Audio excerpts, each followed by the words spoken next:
Sarah Willoughby. I'm the author of He's Making Diamonds, A Teen's Thoughts on Faith Through Chronic Illness, and the host of the Diamonds Conference, which is a free online conference for Christians with chronic illnesses. We just had our last event this past weekend, and I will get more to that in a little bit. But today, guys, writing is hard. Chronic illness is hard. Put them together and they can seem impossible, but I am living proof that they're not.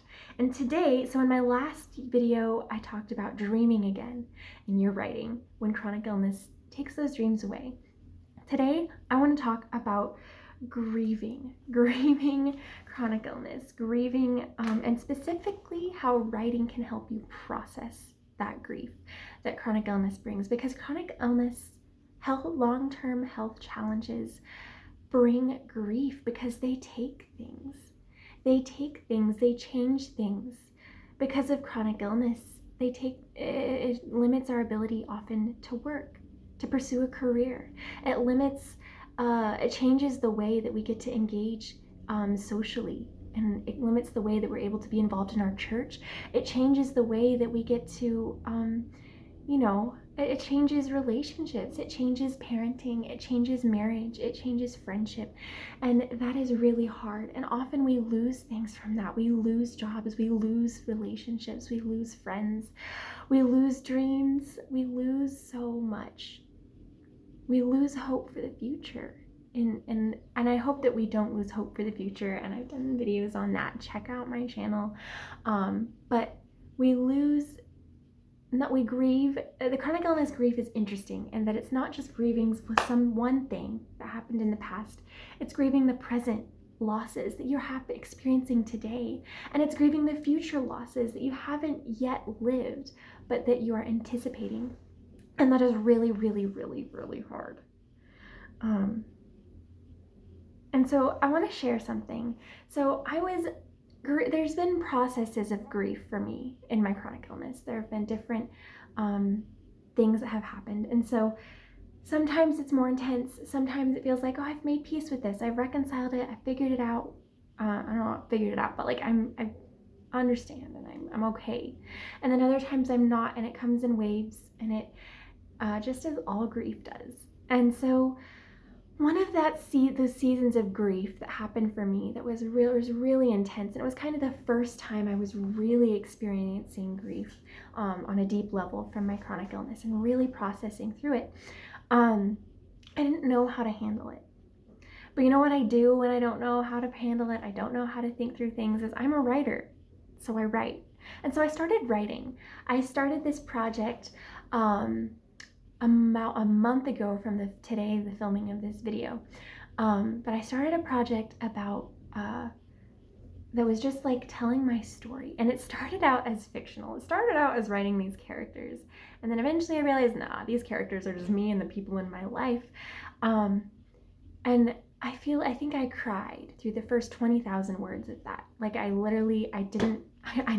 sat down, and I never got through a writing session without just like bawling my eyes out and my heart out.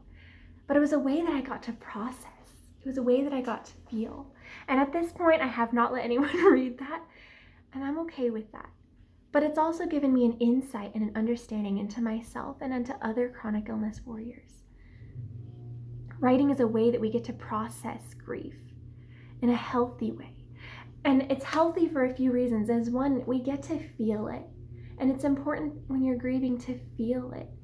So often we're focused on, supplements, doctor appointments, medications, all of these different things, that we don't have that time and that space to do it. Even if you're bedridden, even if you're spending all that time in solitude, we still don't use that time very often to grieve.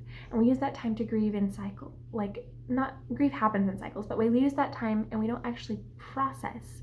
We just feel stuck. Or at least that was my experience. And so grieving through writing gives you a chance to process and to work through it, and to work through it again and again as you need to, but you get to work through it. And this is true. So let's sorry, I keep sidetracking myself.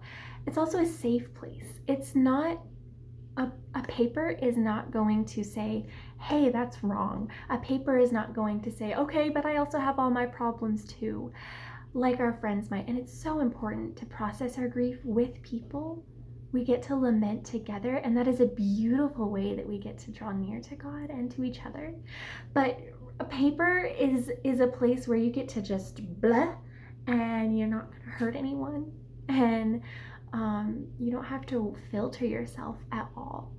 And even with the person that we trust most, I think that we still tend to filter ourselves. And so it's important to get to do that.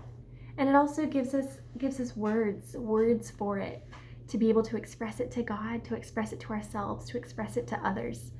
And then also, it lets us help others. Even if you don't ever let anyone read the writing that you do about grief, it lets you help others, because you have, again, put your grief to words, and maybe you do share it, and that's powerful. I think of C.S. Lewis's book, A Grief Observed, where he wrote through and journaled through his grief of losing his wife. And that book really helped me. I've never lost someone like that before, but it helped me work through the other grief in my life and the other loss in my life. And it just was like validating as well as challenging. And it helped me to understand myself and the people around me. And so if you choose to share it, great. And if you don't, it still is helpful in being able to help others. Because the more you understand yourself, the more you're able to understand others, the more you're able to help others, the more you're able to understand what your needs are. And that helps others. And so this can happen both through fiction and nonfiction.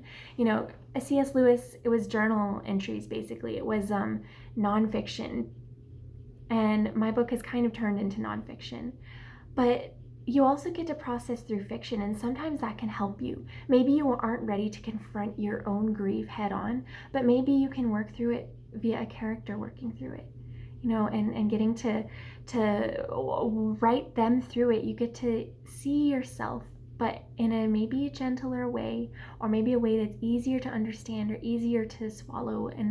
And our hearts and our minds each work differently. And so grief is going to look differently for everyone. And so processing grief through writing is going to look differently for everyone. But it's super powerful. I hope that you give it a try, whatever that looks like. It can look like so many different things, but it is a really powerful, healthy way to process grief.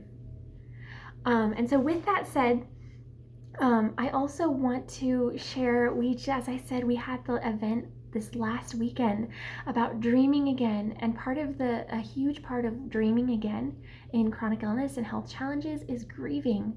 Grieving and dreaming and hope, grieving and hoping go hand in hand. And so if you miss that conference, if you are a chronic illness where you're feeling alone or feeling stuck or feeling grief that you don't know how to work through, please check out that resource that we have. Oh, I'm so sorry. My phone just said 5%. I'm like, oh no, did it just delete the video? But we're gonna leave this in.